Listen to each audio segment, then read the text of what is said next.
Yeah, there you go. Oh. Ah!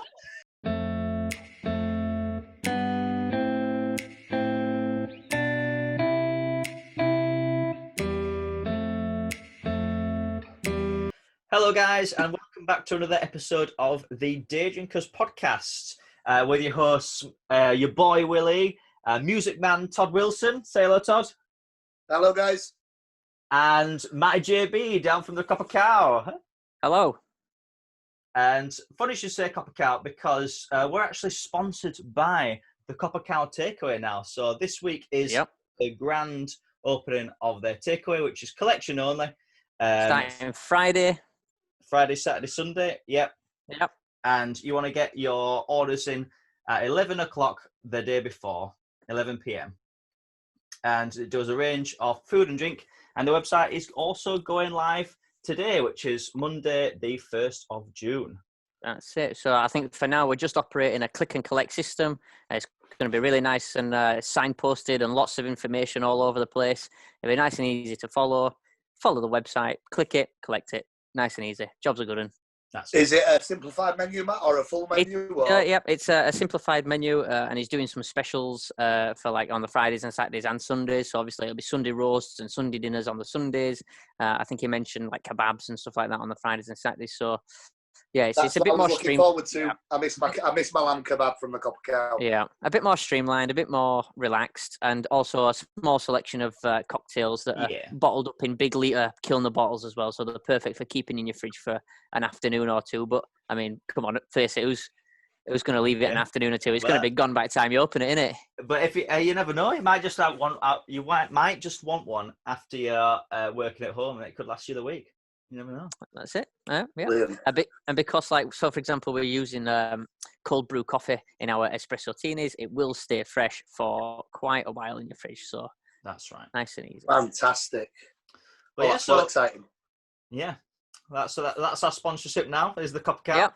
And today's episode is all about the martini. Everything surrounding it, all the myths, mysteries, pop culture references, everything like that. But first, guys, Todd, how are you? Yeah, not too bad. I burnt quite badly last week, though. So I'm now in the peeling phase. So if you suddenly see me start like wriggling around and stuff, that's all that's going on. But yeah, I'm peeling pretty badly. Oh, not good. I'm shedding my skin like a snake. Like a snake. And Marvin, your dog will be. What about yourself, Will? No, the dog was safe. Oh, that's good.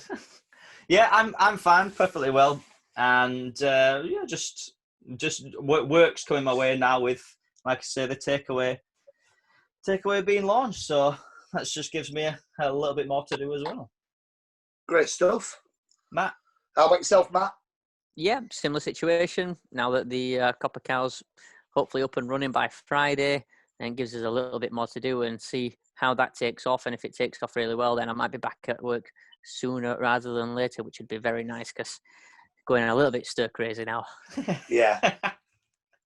Yeah, it's good. I mean, I just want to be 12 weeks now, innit? So yeah. I just want to be back at work, just smashing it. Like I was saying to you guys the other day, you know, the weather's been that glorious. All the beer gardens and pubs should have been open and absolutely smashing it over the last few weekends. Yeah. I know I'm having to look at how, because even when we return, you know, the music scene's not going to go back to normal straight away because of social distancing and the like. So I'm currently in the process of looking at how I can kind of market what we've got. You know, we worked it out as a circuit with the live videos over the over lockdown. So now it's the case of looking at what is allowed. You know, garden parties are allowed to a certain extent. So is that maybe the way we go? I don't know. It might be things like Zoom, you know, still gigging on Zoom, but to bigger parties in a home or not sure. Giving people the ideas there straight away. Yeah. Please think of me and your ideas if you do steal it. Yeah, I mean, you know, if you look at venues that maybe that have got an outdoor space, you know, that might be a good way to maybe get around certain things. Hopefully. The problem is that before lockdown, there were still quite a few places that were nervous to pay out for live entertainment because they're worried about making the money back. So hopefully they do see the benefit of it when we come back and that people will be brought in. Yeah, I think so. I think it'll all get back to normal eventually, but it might be a bit rough. A bit rough to begin with. Yeah, exactly. But it's all about learning to adapt, isn't it? You know, in the same way all businesses are learning to adapt. Yeah. But Matt, have you got stuff to make your martini? No, I give it to Todd because I only made one the other day for World Martini Day. So that's on the 19th of June.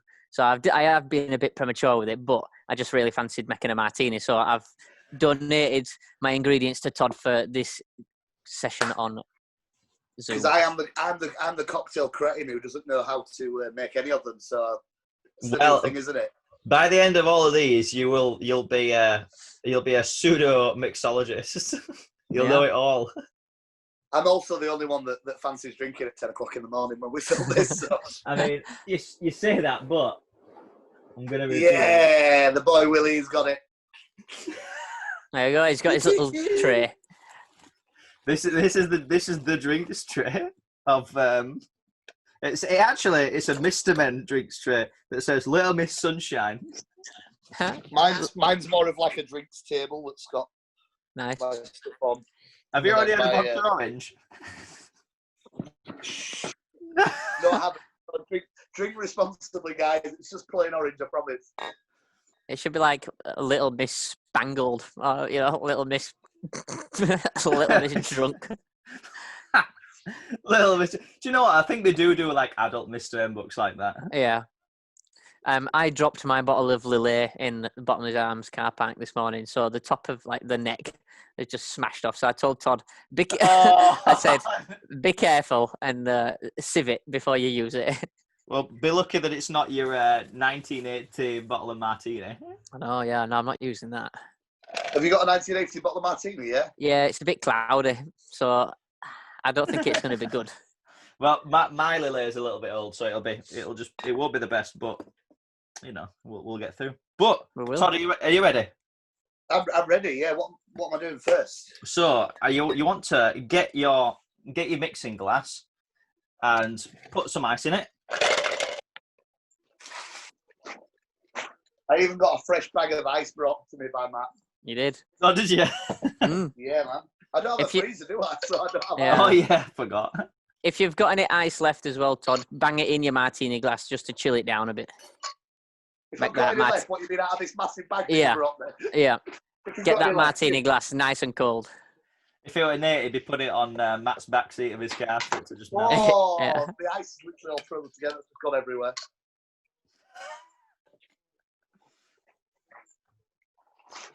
I'm going to have to take this massive block out and get all the broken stuff's at the bottom. Just drop it on your floor. Yeah, that's what I'm doing. It's only water, isn't it?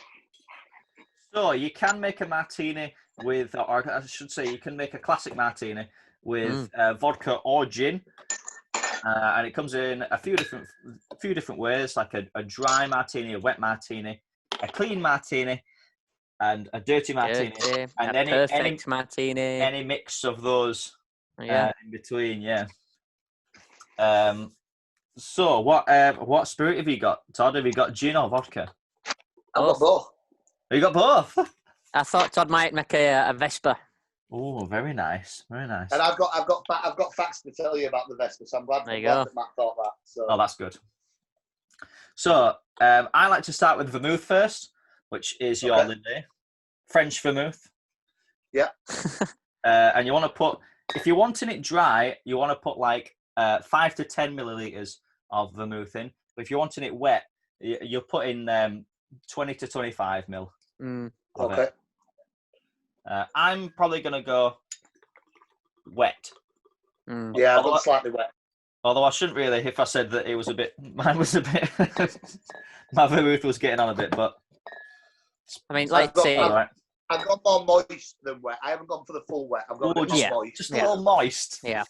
A martini is like a really personal cocktail, and you can make it 1,000,001 different ways. Like I only make it with, if I'm having it wet, I only make it with 15 mil of vermouth because I don't like it too much. So. On an evening, if I was going to order it, say at Circle Lounge or somewhere, I would probably have it dry. or a bit drier. If it was kind of 7 p.m. early evening, but yeah. If I was out, I'd order it dry. The weird thing is, and I always think about this. Like, even though, like, are you trying to get a cat in? Is that what you're doing? No, I'm trying to miss out Laura. You just missed her crawling under the sofa. Oh, that's my favourite part of the morning, and I missed it.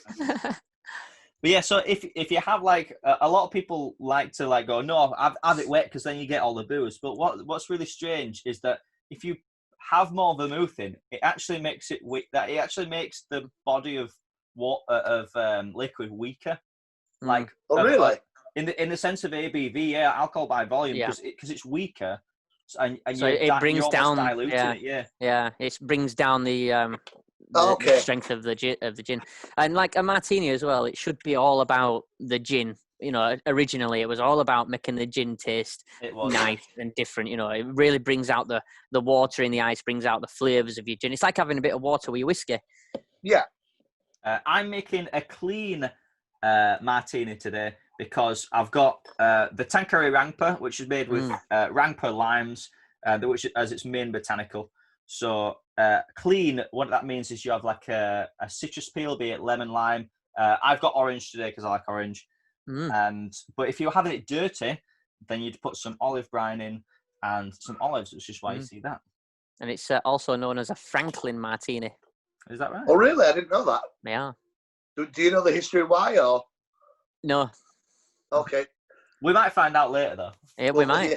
Yeah. But yeah, so Todd, with a martini, you normally want to do. I think it's normally like a 2-to-1 or a 3-to-1 if you're doing just a straight martini. But because you're doing a Vesper, it's a little bit different. So you'd want to do like a 2-to-1 ratio of both of your spirits. So two parts gin to 1 part vodka. Okay. So I'd probably, just do one shot of vodka and 2 shots of gin. Yeah, and I give Todd a little miniature bottle, so it's a little 50ml miniature of Tanqueray. So I just bang all that in. Nice. Look at that. Look how cute that is. Oh. Perfect. Tanqueray is normally the gin of choice for bartenders. It's the #1 most sold gin in the US. It is. And I attribute that to probably most bartenders. It's just a really nice, easy gin. Lovely, easy. Yeah. No messing. I've not tried the Seville Orange, though. I keep meaning to try it, and I haven't. It's really good. Like orange gins, I think. They're my favourite. I love them. I find them so refreshing. Notch, yeah. I feel like they're not like a deviation of like classic gins, because like citrus is always part of gin. But once you put your spirits in, and you want to just realise I put the vodka in, so yeah, little shot of vodka, 2 shots of vodka. Glug, glug, glug, glug, glug, glug.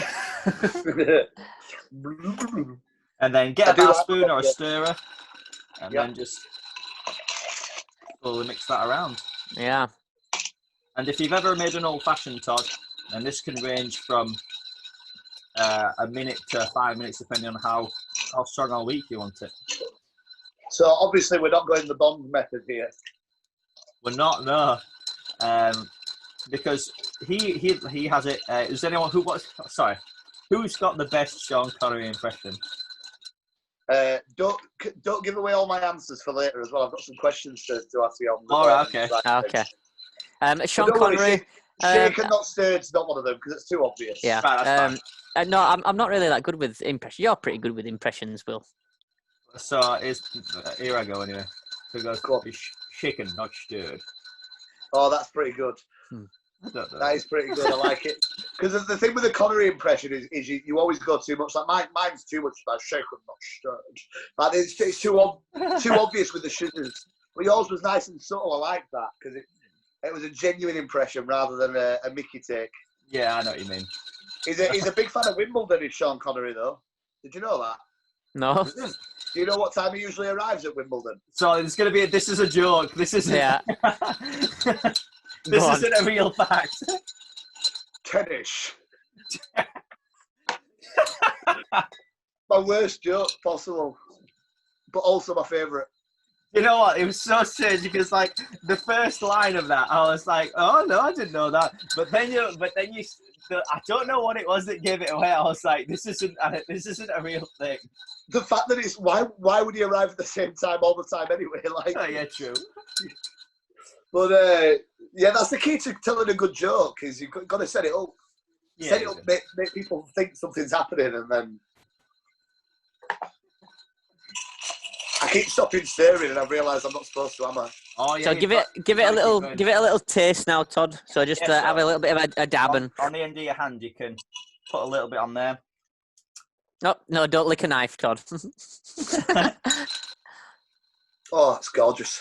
Right. Well, if that's good for you, get rid of it. Get rid of the ice and. I realised I didn't have a swill jar, so I've just got a. So I've got a strainer, like a traditional strainer for it. I like to think is a julep strainer, which, as we now know, julep is its own from last week. But this is it just nicely keeps out the ice. So I'll see if I can. I might want to do a left-handed pour here, I suppose. Oh, that's a big glass of gin in it, Will.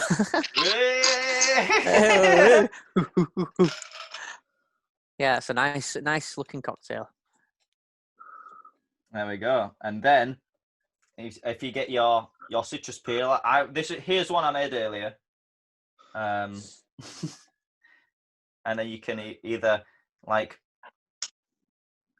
just twist it in a line, or you can like coil it. And then when you coil it, that makes that nice kind of like twist, as you see in all pictures and stuff like that of the martini. And you just want all them oils from your zest just to lay on top of your drink. So you should almost see like a bit of an oily finish on the top. I don't think mine was a very oily orange, but we'll get there. And then just give that a bit of a rinse around the glass, and then you'll just get all that lovely smell from it as well. How are you doing, Todd? Yeah, I'm nearly there, I think. That's a poorly cut bit of lemon, but yeah, not bad. Nice. Right, I'm here with you. That looks lovely. Cheers, man. The lemon's fallen off. I've just got my coffee. Right, cheers now. Cheers. Dink. Oh, it's beautiful. Yeah. They are really good. Yeah.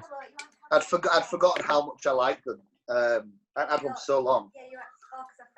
I don't have them very often, to be fair. Just every now and again, and then you do kind of forget every single time.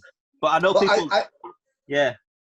I find cocktails are so seasonal. Like you forget that you like a cocktail, and then you have it again for like 4 months on the bounce, and then you kind of stop again. And obviously, you guys know that cocktails go through seasons. I mean, obviously, like all spirits. Obviously, we had the big gin kind of rush, and then obviously espresso martinis, porn star martinis. Well, it was porn star, then it was espresso, wasn't it?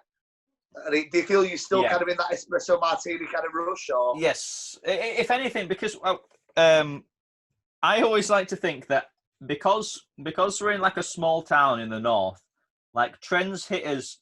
I say slower, but a lot slower. Yeah, I'm with you. So like a year. Yeah. No, I'd say longer than that. Like yeah, maybe. Yeah. And like some trends don't even hit us at all. But yeah, espresso martinis are like I'd probably say like the most popular at the moment. Yeah. Well, it was before lockdown. When you say some trends don't hit us at all, are you aware of any that kind of haven't hit that were big elsewhere? Or so go on. Well, I'll let you go first. It's basically anything that you might see on Instagram and stuff like that I think to myself, I wouldn't even be able to serve that, and someone would go like, "Oh yeah, I really like that," and stuff like that. So like, mezcal and tequila is a big one. Yeah, mezcal definitely. Pisco, and just like things that people haven't really heard of before. And what was mezcal? What was that you were talking about? So mezcal is basically tequila, but tequila has to be in a certain region to be made. Or is that mezcal? Sorry. I'm not sure, but mezcal's traditionally like a smoked version. That's I can't remember. That might be the one that has to be in a certain location to be called mezcal, and the rest of the time it's like a smoked tequila. But yeah, that was quite that was quite a big yeah.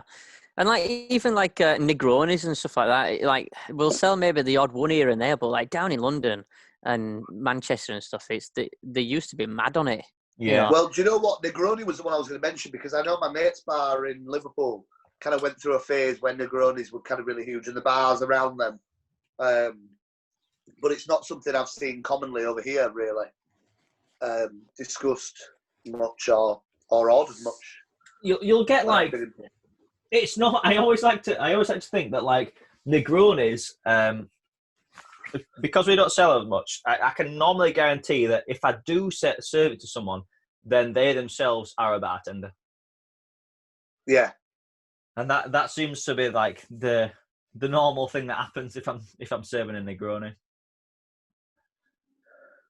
But, yeah. You think it's the bartender's drink? I think so. Yeah. Because I don't know what it is, but I've got a little. There we go. I've got your little fact up about tequila and mezcal. Oh, go on. I'll go on then. And it says all tequilas are mezcals, but not all mezcals are tequilas. There you go. It's made must be made from only blue agave as well.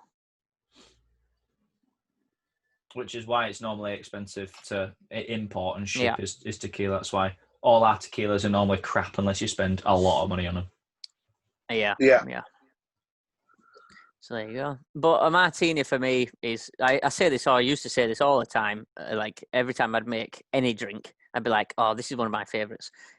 But a martini is probably one of my favorites because it's just so stripped back, and it's like all about the gin and yeah, it's just about the taste of the actual alcohol you're drinking. It's not necessarily like you're not. There's a lot easier ways to drink and get drunk. I know it's very strong, but it is strong. But it does. I always thought it never tasted strong. For how strong it actually is. Yeah, it's very versatile, especially when you can have it a little bit savoury. It's another one of those like the Bloody Mary where there's kind of nothing like it really. It's always got that kind of niche. But then you say like, oh, it doesn't taste that strong. But we went to a bar in London called Duke's Bar when we were down there a couple of years ago. Yeah, and they limit you to having 2 because they are very potent, but the way that they make them, they don't really dilute them. They take everything out of the freezer. So, in fact, I'll show you. I can actually show you how potent they are. So, can you really? Yeah, I can. Yeah, because we're that prepared now. We're a competent podcast. There we go, Duke's Classic. I can see it. It's my screen sharing thing's blocking it. Oh yeah, I got the right one. So there we go, Alessandro, the man. The myth, the legend. Oh, pussycat, go on. So yeah, I'll before we go into this, we'll watch it and then we'll I'll describe it for anyone who's not actually watching as well. Okay. But you might be able to get the gist of it as we're watching it. Well, number 3 really will shine up. And again, very very simple. Like the gin is, a few drops of vermouth. In this case, I use an Italian vermouth. Just rinse around the glass, frozen glass. And again, the gin very easy to freeze. It's 4 to 6. You can keep in the freezer. You never become a block on this. And I recommend it. So as a sort of flavor the glass with the vermouth. We now add. So he only used there like I don't know, maybe 5 ml, if that. Yeah. It's actually 3 steps for number 3. Vermouth. Simple. Then you get his big lemons. We add the oil, which we squeeze on top. And again, here you will actually, all the flavor of the gin will come out. Cheers. There you go. Cheers, Niall. Cheers, Kyle.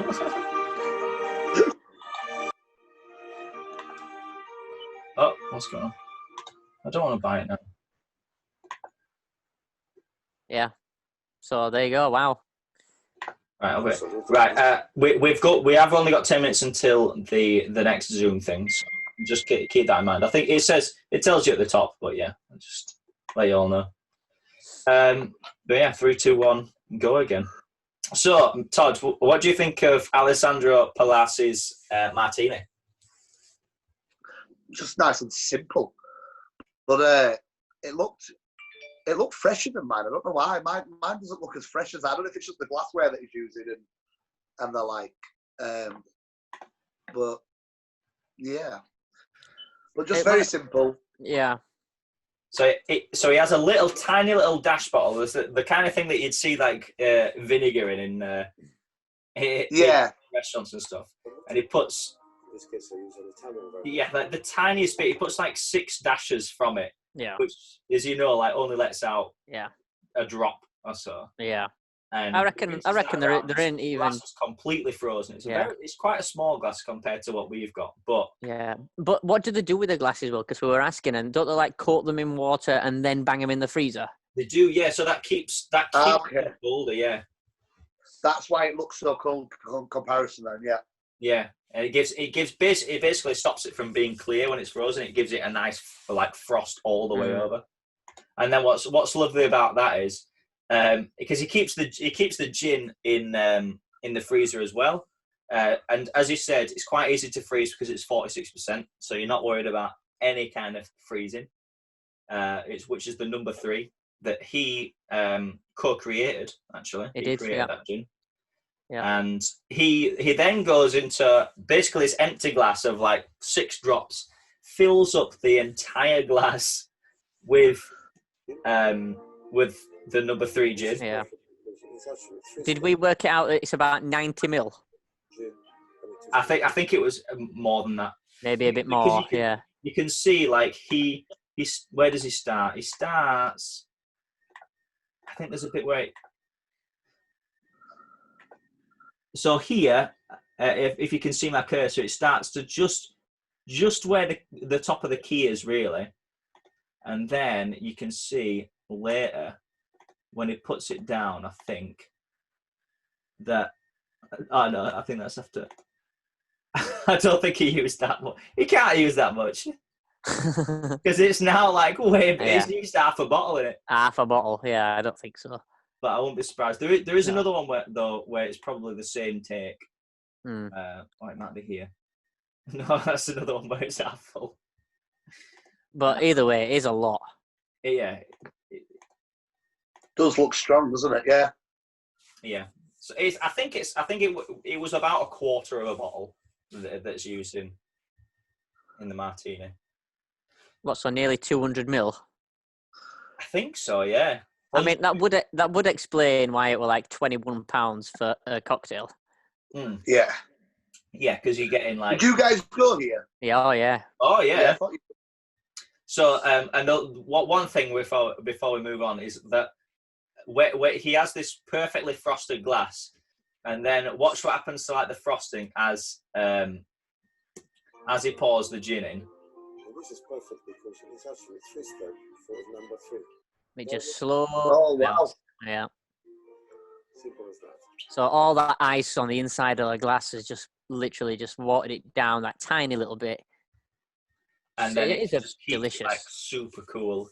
Yeah, it is a delicious. But when we went to go, when we went there, the guy who were making them comes out on this little. It's all like a silver service, and he comes out on his little tea trolley, and he makes it right at your table for you and stuff. And he filled it that full, like here he is, look the man, and honestly it was level to the top. And he didn't. He didn't spill a drop, like carrying it over to the table either. Incredible. So yeah, I've got a video up now of when we went to it's the bar's called Duke's in London, and we did a little competition with a few other bars in the Leeds area, and did so well that we got to go around the number 3 gin distillery, and then get a couple of not a couple, just one of these martinis on the house, and it was wow. So this is the guy who was serving us today. This guy, chap in white. So he's just, and you can see he's getting ready his trolley. Takes out his gin, and it's just exactly like the video. He's just pouring an entire glass of gin. But you can see, I don't think the ones in the video were actually frozen, but you can see there the viscosity of the gin because it's been frozen. It's almost like really gone lovely and silky and smooth. It's a nice consistency. And they are full. Gets out his monster lemons. And he's ultra sharp. The lemon Matt brought me this morning was pretty huge. What's that? The lemon Matt brought me this morning was pretty huge. Oh yeah, Tesco's had some big ones as well. Actually, they were like colossal. They were massive. Yeah. But these are where are these ones from? Can you remember? Amalfi, so it's from the Amalfi. Amalfi, yeah, Amalfi lemons. Lovely. I think is it in Sicily? Oh, Italy somewhere. I would have said Italy. I don't know if it is as far down as Sicily, but I'll Google it while you carry on. Nice. So yeah, he tops them up, puts the zest in. Yeah, it's not quite as far down as Sicily. And I was making a few others on the menu, which were all of them were just pouring frozen ingredients really into the glass. And here he is. So he comes and brings it over. Would you be able to do me a favour and just say, that's brilliant. Cheers. Yeah. Cheers, Niall. Into the camera. Yeah. Cheers, Niall.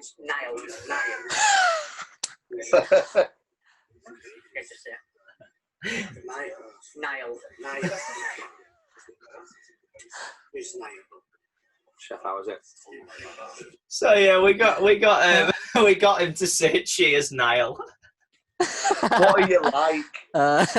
In like this really bespoke bar that's really well off, and people are spending hundreds of pounds there. And we've just basically just ripped the bartender. Just said, "Can you just say cheers, Niall, in this camera?" Look into the camera. You like? He has a look of really utter in Goodfellas. Does that bartender? He looks like one of our. Honestly, he looks a spitting image of a lad that used to work at a Circle Lounge. Yeah. Who was that, Franklin? Yeah. Yeah. Yeah, I can see that a bit. He was a good lad, wasn't he? So, how was yours? Very strong. Very strong.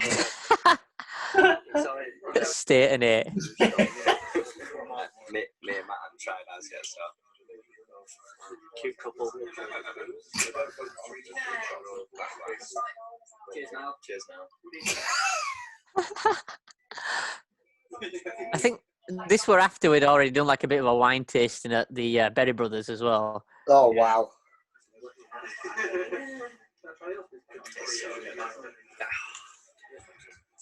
And they really were fantastic. Yeah. It was so good. Yeah. I can't really say anything more than that. They were just if anyone. I think I'm gonna have to add it to my bucket list to get down. Oh there. Yeah. Go to June. Less than a minute on us first bit. Yeah, it's on King James's Street, or just off of King James's Street. Yeah, just James Street. And it's just fantastic. Near the Ritz, basically. Round the corner. Yeah. And 20 quid, but it's probably the best 20 quid you'll ever spend on a martini.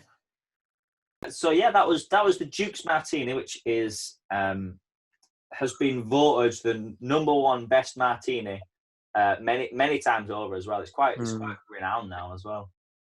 But yeah, Todd, there are other reasons why the martini is quite famous and probably stood the test of time, and is to do with literary works. And you've got a few facts. Yeah. Well, more just a couple of little questions for you guys. See how well you kind of know where it came from in regards to that kind of famous link. So you already kind of referred to what I was going to be drinking. So I had obviously gin and vodka. So what do we call that in the trade? It is a Vesper.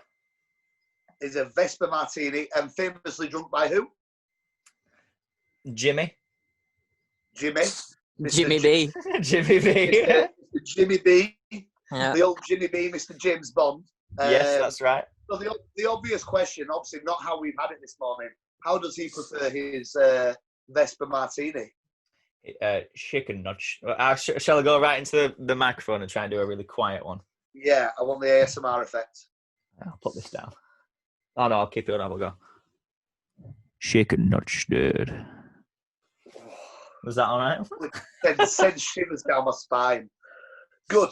So, do you know the reason why it's called the Vesper martini? I actually don't. I have no idea. It was, we're in Casino Royale. That was going to be the next question. What book is it from or film? Yeah, it were named after an agent called Vesper Lind, of whom James Bond falls in love with, I believe. He certainly does, and he runs away with her, and it looks like he's going to leave the life of espionage to be with Vesper Lind. And her famous words to him, when she asks why you've named it, she says, "Oh, is it because of the bitter aftertaste?" Implying obviously that she's quite bitter and sly. And do you know what his response was? No. Because once you've tasted it, you won't want to taste anything else. Oh, how romantic is that? How smooth is that? The guy that is known for kind of philandering and all these different Russian spies, and he's finally found the woman. And because once you've tasted it, you won't want to taste anything else. So we talked about the shot levels in it.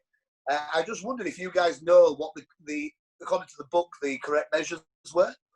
So what would you say your measures were for this? We used 2 to 1, didn't we? Yeah, it's 3. He asked for 3. He goes 3 measures of Gordon's and 1 measure of whatever. It does 3 measures of Gordon's, 1 measure of vodka, and half a measure of Quina Lillet. Quina Lillet, yeah. Obviously, it's not called that anymore. It's just Lillet now. Well, you can still get Quina Lillet. It's basically like an aromatized vermouth. So it's like a bit of a spicy vermouth. I love how you get your bottle out and it's got the top of the bottle smashed to bits. Matt did it just to stop me chugging, you know. Yeah. Yeah, it won't stop you. Trying to slow me down. Yeah, and the other difference between the book and the film is that in the book he says he'll have it with a large piece of lemon, and in the film it's just a thin slice of lemon. And those are your differences. And isn't there a quote? I think Daniel Craig. I think he said something like, "Would you prefer Gordon's or whatever?" And doesn't he go like, "What does he say? Does it look like I give a damn?" Yeah. He says shaken or stirred, and he says, does it look like? Do you think I give it? Yeah, words to that effect. Yeah. It was something like that, isn't it? It's something about either the gin or the shaking of it. I think it's the shaking. It's certainly one of the best Bond films in my opinion. As a Bond fan, I love Casino Royale. Yeah, I enjoy it. I think Mads Mikkelsen is just a brilliant villain. When I watch a film and he appears in it, I'm just like, yes, because I think he's just amazing to watch. You're just always drawn to him, and he's just got a face for creating characters. You know what I mean? Like, he was just born with such a character-defining face. It's just like, yeah, I could write so many characters that look like that. The thing I love about the Casino Royale film is just like the suspense that is just at the poker table. Is just that scene is amazing. How they managed to build that up is masterful. It's so good. Especially if he's been drinking martinis all day. Yeah. I know. I have like 1 bottle of Peroni, and I tell you what, my hand is in poker. I'm grateful. Yeah. You get dealt out like that, and you're like, yes. Jackpot. And then there is that wonderful torture scene as well. That I won't yeah. talk about because it's before bedtime. But yeah, go and watch the torture scene if you've not seen Casino Royale. Where he's sat on the bottomless chair. Bottomless chair, giant piece of rope with a knot on it, and he's sat naked on it. Say no more. And then it's when he says he gets, I've got an itch. To the left. It's so good. Anyway, we've done really well at not being deteriorating into film talk. We need to start a separate film podcast. But yeah, those are my little facts. Matt was on fire there. Matt knows his Bond history. I did know that before. I didn't know the line that he said though afterwards. I didn't know that. That's a really good It's line. a good line, isn't it? It's a good James Bond line. I remember when it came out in 2006-7, I fell madly in love with Eva Green, who played Vesper Lind. Oh, I was certain that one day I was going to meet my Vesper and run away with her. Vesper. I think you said you have a question. I do. I've got a question for Todd now. Oh. So, do you know why James Bond might have his martinis shaken instead of stirred? I'm going to hazard a guess, and I'm probably going way far-fetched now. Is it something to do with, there might be like a secret like ingredient in there, like poison or something, and shaking it would get rid of it or something? No, that's probably looking into the hazards of the job a little bit, but it's not. I don't actually know whether it's to do with whether it's written in the books or anything like that, or whether Ian Fleming's like said it afterwards.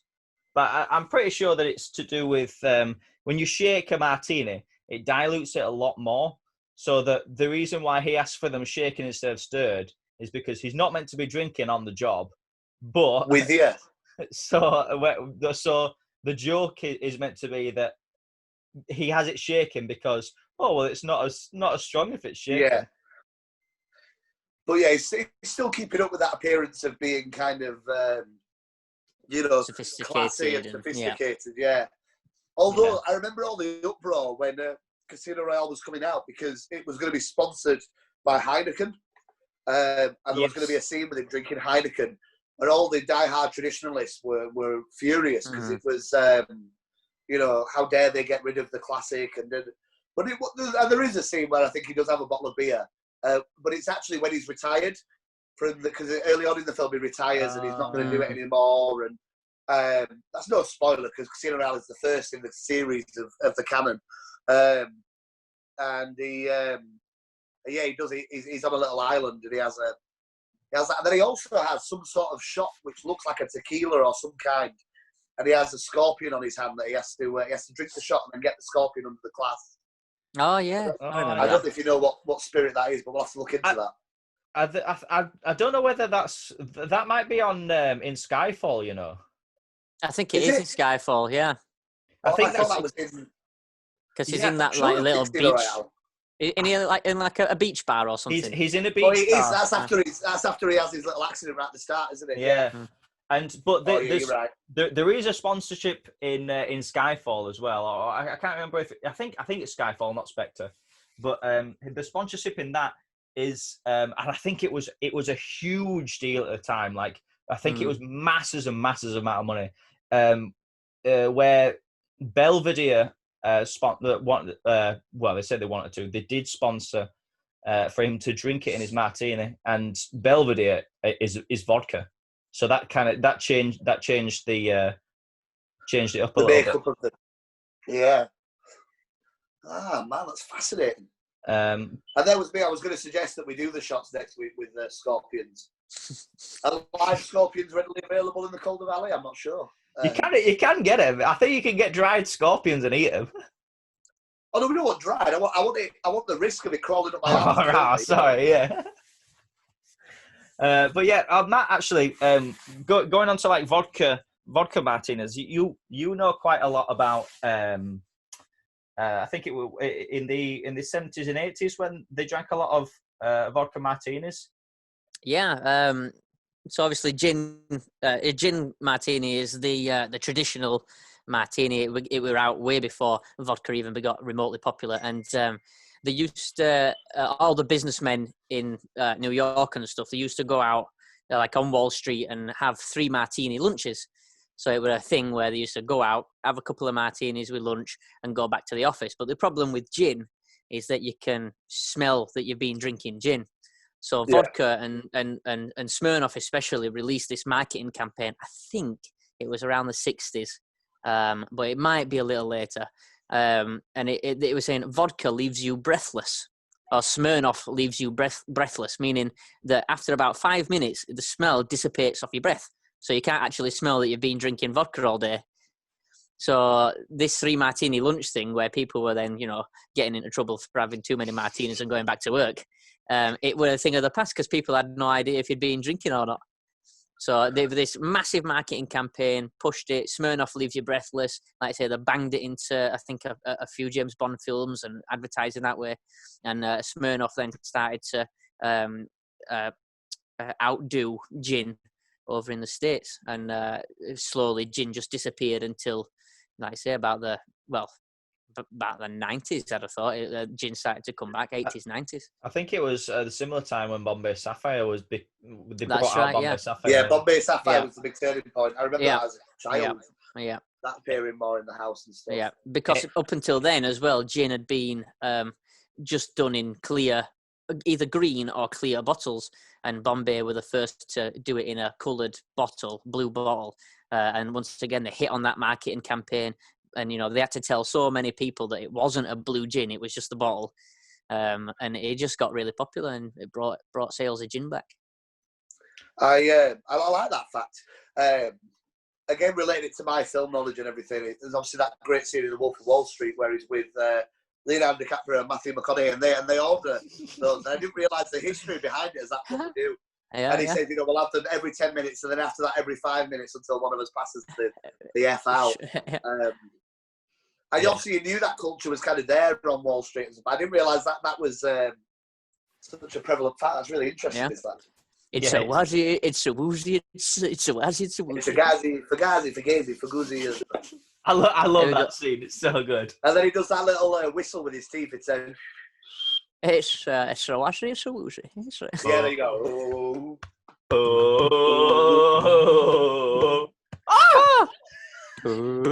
That's do you know the story behind that? No. Yes, I do. That's what Leonardo DiCaprio uses to calm himself down before he goes on the set. That's like All his right. kind of his centralizing thing. And he showed it was other way around. It was Matthew McConaughey's, and then Leonardo DiCaprio twigged on. Oh right, no, because I thought it was Leo's, and then McConaughey said I want to put that in the character. I thought it was the other way around, that it got gifted to the character then. Oh, I don't know. I'm not sure, but it was one of their kind of ways to just kind of calm. Maybe he did it and said, "Oh, you should do that in scene." Maybe that's what it was. Maybe it was McConaughey and Leo's. It's the sort of thing I imagine Leo doing. He's got that. I've just found full strings. I've just found a link, Will, for in the Zoom chat there. Look, and that's about the Smirnoff Leaves You Breathless campaign. If you want to have a look. Alrighty ho. Get that up on the share screen. Oh yeah. Okay. One sec. Is someone's fire alarm going? Only down your end. We can't hear it. I can't hear it. Not on me. Let's have a look. So here we go. I wonder if I can. Oh wow! Yeah. So it leaves you breathless. Smirnoff. It leaves you breathless. It leaves you breathless. It leaves you breathless. And then they're just all pin-up girls by the end of it. But yeah, but they're all like kind of Bond-esque stylings, aren't they? Yeah, definitely. And it also it launched around the same time as the Moscow Mule as well, and the Moscow Mule got Smirnoff really popular as well. Get a few mugs. So can you guys think of another drink that has got such a huge pull in film or literary measures, or that has done something for a drink like this? I can't really. The only thing You're going to say the same thing as me. Will go on. Maybe the only thing that I can really think of is the White Russian with the Big Lebowski in the 90s. Yeah. Yeah. But that hasn't stood the test of time because it's not like a series. So it kind for the people that of the age, like they know or if they're into it, but it hasn't Definitely, been. yeah. Hasn't made it timeless. I know, like margaritas are really popular in like American films and in American like drinking culture. A frozen margarita is really popular. But yeah, apart from that, I mean, there was some famous. I do want to remember a chap coming into Circle Lounge and asking for. He wanted whoever it was. I think it might have been Richard on at the time. He wanted whatever that blue funny thing is that Del Boy drinks in Only Fools and Horses. Oh, yeah. So Richard had to proceed to make a strong cocktail that looked blue in colour. To give to this guy that clearly never drunk a cocktail before in his life. Is it pina coladas that he drinks? Does Del Boy drink, or is it just a made up thing? Oh, you could also say the Cosmopolitans with Sex and the City. Yeah, Cosmos. That's a really big shout. Yeah, that's a good shout. That was a huge deal. I actually watched all of the Sex and the City really, really recently, because I'd seen like the films, and Grace Alas, she wanted to watch all the series beforehand, which I'd never seen and she'd never seen. But like the series hold up so well. They're really good, especially like the beginning ones. Really? Yeah, it's not something I've ever watched anything of. It won't be something I watched, but I ended up really enjoying it. That's good. If anybody listening or watching can think of another drink maybe that they think has kind of stood the test of time, thanks to a book or a film or something as such, then you should comment it on the videos or the audio that you're listening to and let us know. So, you might have seen on the screen share, I've already got this link up, but other than James Bond, there has been another kind of like figure. He's not a fictitious figure. He's like actually a historical figure that has had a martini that's named after him. I don't know if you know what it is. And there is quite a funny story about it as well. So if you want to give a guess or Matt, can you give us a clue to what area of life maybe or? He's British, and he's probably one of the most famous British people ever to live.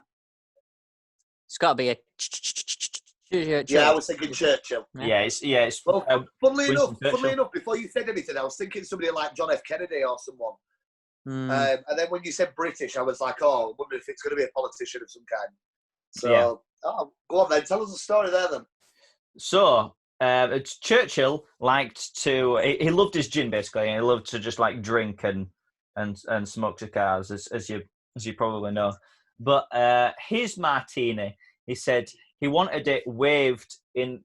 He wanted the martini waved in the direction of France. So basically, what he'd do was, as we did, I'll get a demonstration up. So he'd get his Mr. Man drinks tray like this. And he'd get his mixing glass. He's stirring away. He's got his ice in, and he pours his gin in. Perfect, yeah, good. And then he wants to wave it in the direction of France. And what he does with that is he gets the vermouth, which French vermouth, Lily, and he goes like this, and he waves it in the direction of France, and then just drinks gin. no vermouth for Churchill. Yeah.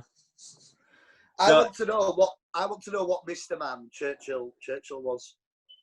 I don't know the Mr. Man very well, actually. I can't. No, I don't really actually. I think it could be like Mr. Victory or something. Couldn't he? Was Mr. Victory. Yeah. I've got. I've been patriotic on the show, Will. Yes. So the Churchill Martini is here. So yeah, was that a Bradford Martini a bit lower? There is one called a Bradford Martini. No, I think if I remember, that one uses sweet vermouth or something like that. Okay. But we'll check it out. Yeah. It says legend has it that Sir Winston Churchill liked his martinis served without the vermouth actually being added to the drink, just present in the same room. He quoted as saying the drink, glance at the vermouth bottle briefly while pouring the juniper distillate freely. That is amazing. So yeah, you can see here that it says how to make, and it says 75 ml of gin. But it does say from the freezer. So this is actually very, very similar to Alessandro Duke's. You could argue that he is doing a rendition of Churchill's Martini. That's mad. Yeah, sorry, where was it? The Bradford Martini. Yeah, and he's gone for the olive garnish there as well. He has, yeah. Yep.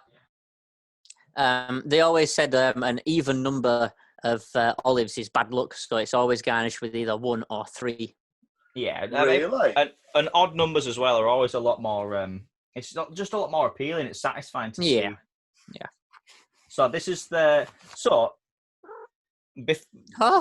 to go in. Hello, Cleo's here as always, making a cameo. I love how she goes by the microphone to announce herself. Though, always. We always get the little. So the Martini is predated by a couple of cocktails. Like the Martinez and the Manhattan. So the Manhattan is a very similar one, but using whiskey, and the Martinez is using like is very similar to the Martini, but like using a mixture of like both kind of vermouths, I think. But then it says there's a lot of other variations, like but they all just sound like in different languages. They all at the same time made the name Martini. So there's the Martini, apart from the Marguerite, but you've also got the Martini with an E, the Martini with a G-N, the Martina, the Martino, and Bradford. And the Bradford Martini. The Bradford one. There's quite a few cocktails that are actually called like Bradford things and stuff like that, and I always forget why, but it says ice, it says orange bitters, lemon peel, so it'd be like a clean one. And one glass of what gin's that there? Tom gin. Tom gin, yeah. Yeah, Tom gin. So yeah, go on.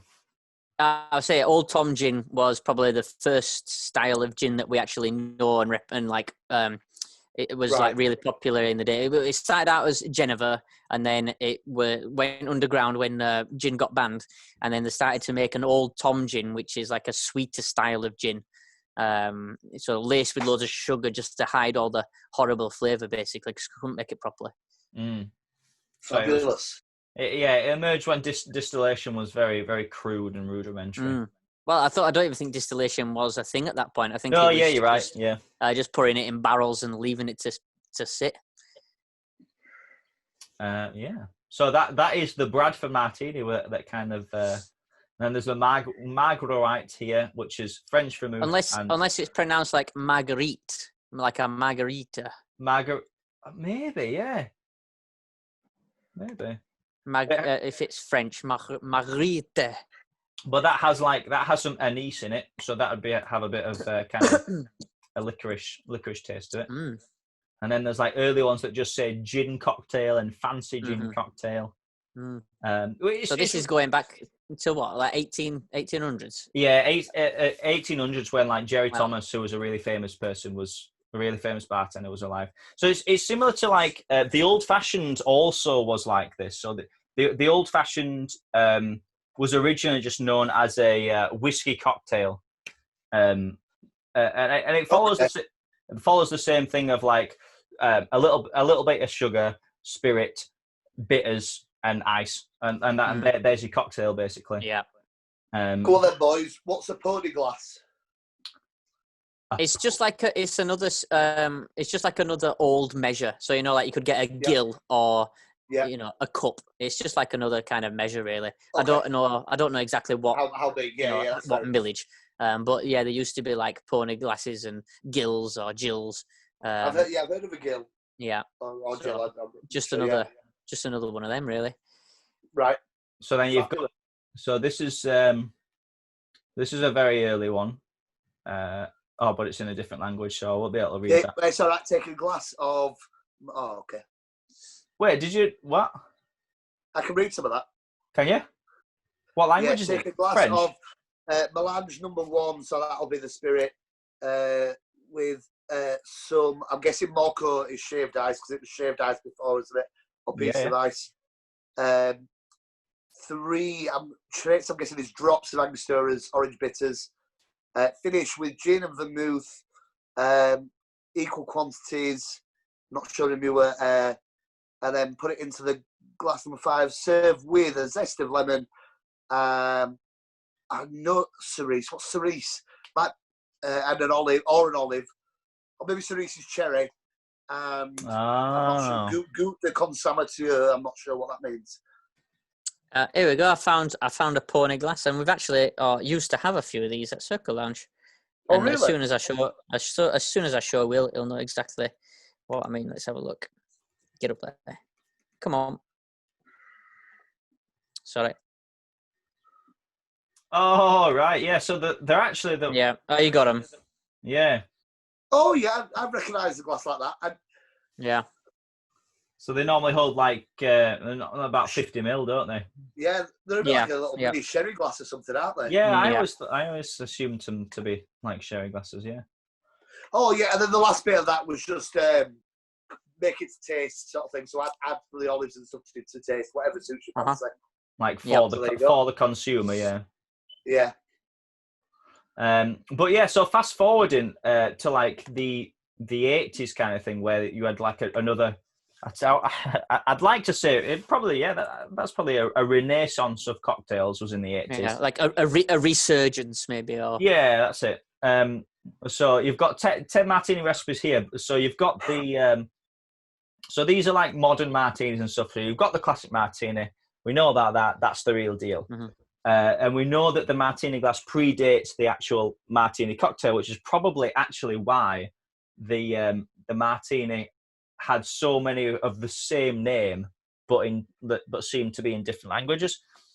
But in the 1980s, your martini was always named after the glass. So and then normally to make a cocktail around that time, you had spirit, liqueur, juice / mixer, and those 3 ingredients made were basically every single cocktail at that time. That kind of came out. There's a phrase in like bartending, it's called like disco cocktails. Okay. Yeah. So like it's very easy, very fun, nice and light. Yeah. And so kind of you can get quite a lot of them out in a short space of time. Yeah. As well, yeah. Busy bar, bang it out. Yeah. Yeah. So and this is where you get things like you've got the French martini here, which is again vodka, raspberry liqueur, or blackcurrant liqueur, and pineapple juice. So you've got those 3 things to make make that thing. Espresso martini again, vodka, coffee liqueur, coffee. Yeah, those 3 things. So it's a stark difference to the way that in the 1800s you'd need like all they had access to was like sugar, spirits. Yeah. Vermouth or something like that. So you've got clementine martini, and they're like always like really vibrant and funny coloured. And I've got a confession, lads. Go on. I've never had an espresso martini or a porn star martini. Boo. Boo. Espresso. Me and Will have got them at home. We do, yeah.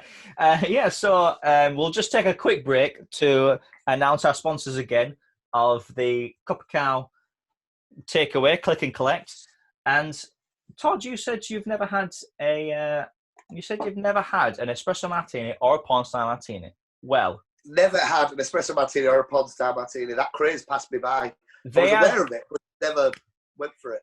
They are doing click and collect porn style martinis and espresso martinis. You can get them in 2 different sizes. You can get them in like little plastic bottles that serve 2, or you can get them in litre bottles that serve about 6.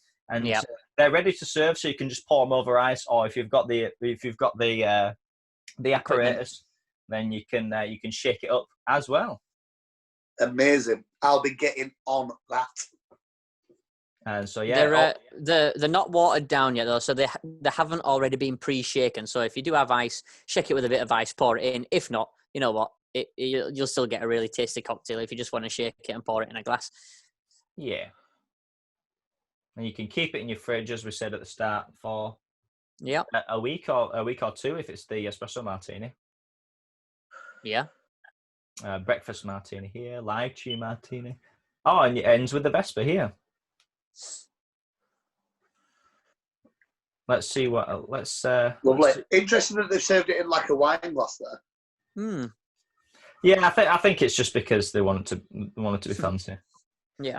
Because now you can kind of do what you want. Like people aren't as you can. Yeah. You can twist things a lot around a lot more than you used to be able to. Which is why there's so wacky. There's so many wacky things now. You have to clear. Yeah. You say wacky things. I did find the world's most expensive martini. Oh yeah, you did. Oh really? A minute ago, I did. Have you still got that chat up, or I can send you it again if you've lost it? Yes, you'll need to send me it again. Sorry. There we go. Let me get that up there. I've got another funny thing to we are running out of time. Yeah. I've got. So we'll have a look at this, and I've got another funny thing to end on if we've got time. Yeah. Yeah.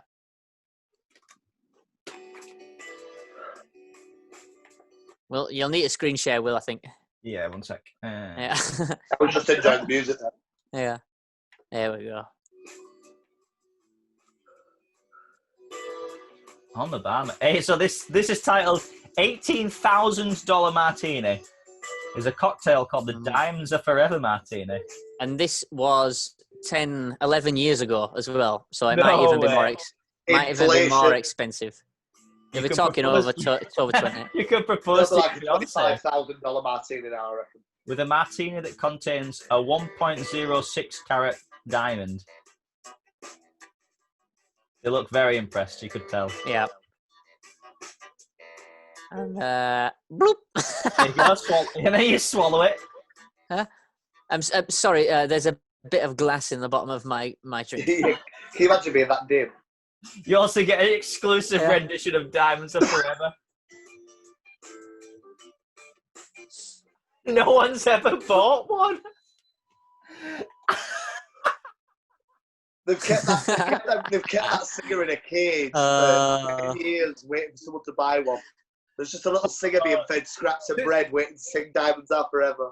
I mean, I love how they've got this entire thing set up, but someone's still yet to buy one. But that was 11 years ago, so someone might have bought one by now. Yeah, hopefully. Because the guys in the video, sorry, I'll go back because the guys in the video, they weren't like... No, they're not selling it, are they? Where are their faces? I mean... Here you go. Here's your diamond, look. Yeah, it's great.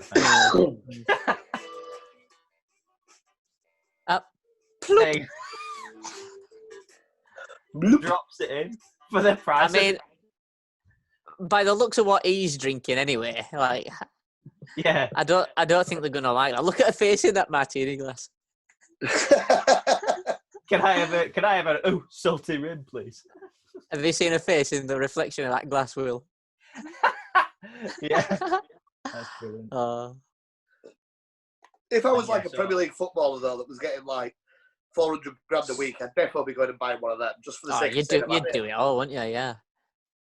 I think you'd find the world's tallest Bloody Mary. You'd find the most expensive mint julep. I was going to say I want a gold cup mint julep. And you just have it all. But yeah, to end on, before I say our goodbyes, I've got up the every shaken not stirred James Bond line just to tie it up nicely. Oh, amazing! What content? Love it. So we've got turn this up.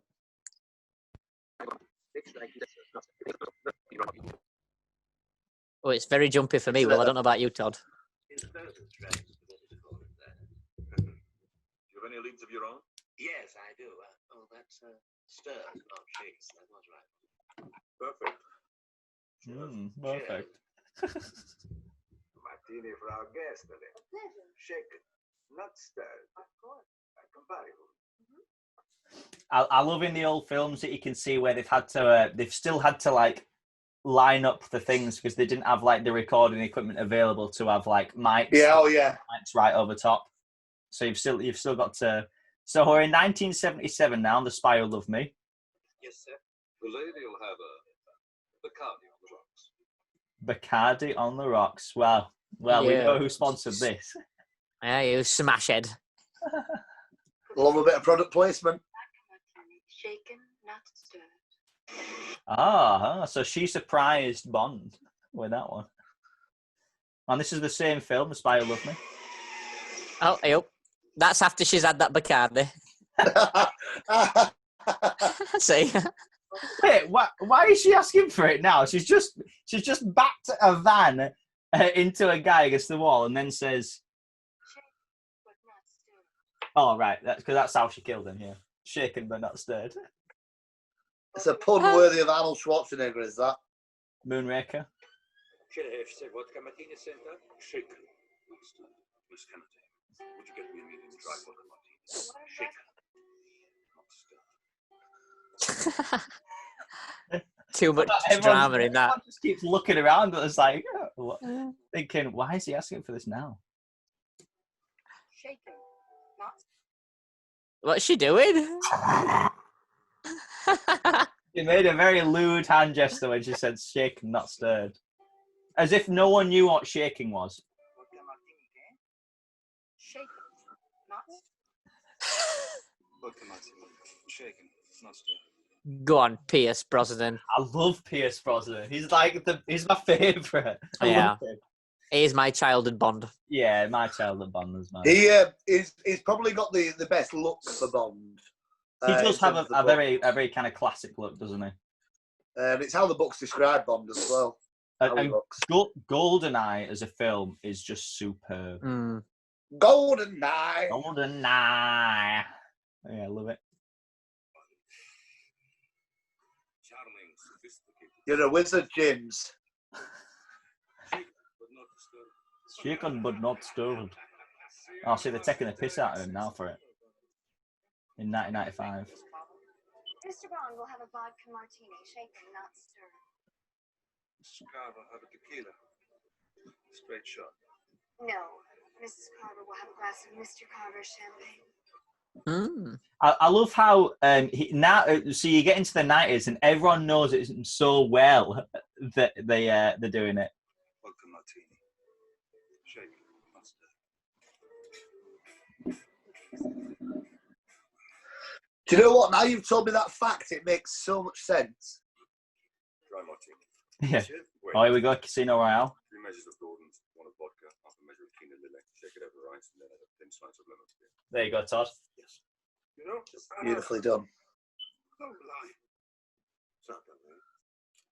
Oh, Le Chiffre. Let me one as well. Keep the fruit. Less than a minute left. That one demonstrated quite nicely that we've that you can have it many different ways. So, Todd, that's about us for today. Where can we find more of you? Same as always, I'll still be on Todd Wilson Music, still doing the Facebook Lives every Sunday at 7 p.m. Matt, how about you? Where can we find you this week? Well, hopefully I'll be helping out at the Copper Cow sooner rather than later. But for now, I'm just at home pushing the social distancing and pushing the social networking as well. So I'll just keep your eyes on Copper Cow and Circle Lounge. Brilliant. And Will, where can we find you? You can find me Circle Lounge on YouTube, Instagram, Facebook, wherever there's a Circle Lounge. That's where I'll be. And yeah, you'll also be seeing my face promoting the Copper Cow click and collect service as well. Yeah, that is the website has just gone live, and we've got a little bit. So you'd go onto the Copper Cow, go onto the takeaway menu, and then you can order online there, and then it gives you everything that you can order there. So you've got all your burgers, all your kebabs, your Sunday roast, and lots of desserts and drinks and cocktails, as we've said as well. that's So We need to get a podcast listed on that menu. We need like a podcast burger, the Day Drinkers Burger. Or the something. Day Drinkers Burger, yeah, I love it. Yeah. You get a burger and a day of drink. A day. Yeah. It could be cooked in like a bourbon barbecue sauce or something. I'm going to start dreaming now. We're going to have to sign off before I start drooling. Yeah. But no, it's all good. It's all exciting. Up and running as of Friday. So we've got Friday, Saturday, Sunday for now. Just a bit of an experiment, see how it goes. And hopefully if it takes off, then it will be more available on different days. We will see. Brilliant. Guys, I hope you've enjoyed us talking about everything to do with the martini. And what should we talk about next week, guys? Oh, I think we should let Todd pick. Yeah. I was going to say, what days are coming up? We got any days coming up? Matt, you're the specialist on the days. End of this month is something, but I can't remember what it is. Let me have a look. Let me have a quick Google. National calendars is my best friend at the minute. National. Well, I'll tell you what I'll come up with then. I'll come up with your favourite summer cocktail. So if we each come with our favourite summer cocktail or summer drink for like a garden party, because we've got the heat, we're talking garden parties. I already know what mine is in my head. Are we in May or June yet? We're in June. Next week's going to be the 8th of June. Wow. What's your favourite summer cocktail then, Todd? It's not necessarily a cocktail, but I love a good glass of Pimm's. Nice. Yeah. To be honest, we could probably do a full thing on Pimm's. So that's good. Yeah. Probably give you let's go for that then. Let's go for Pimm's. Yeah. And the history behind it. Next week is Pimm's. So we'll see you there. And if there's anything you want to see from us, anything you want us to cover, give us a comment. And obviously, like, share, subscribe, spread it all around, but not like the current crisis. And and make our podcast a pandemic. Yeah. See you later, guys. All right. Yeah. Nice to see you. To see you, nice.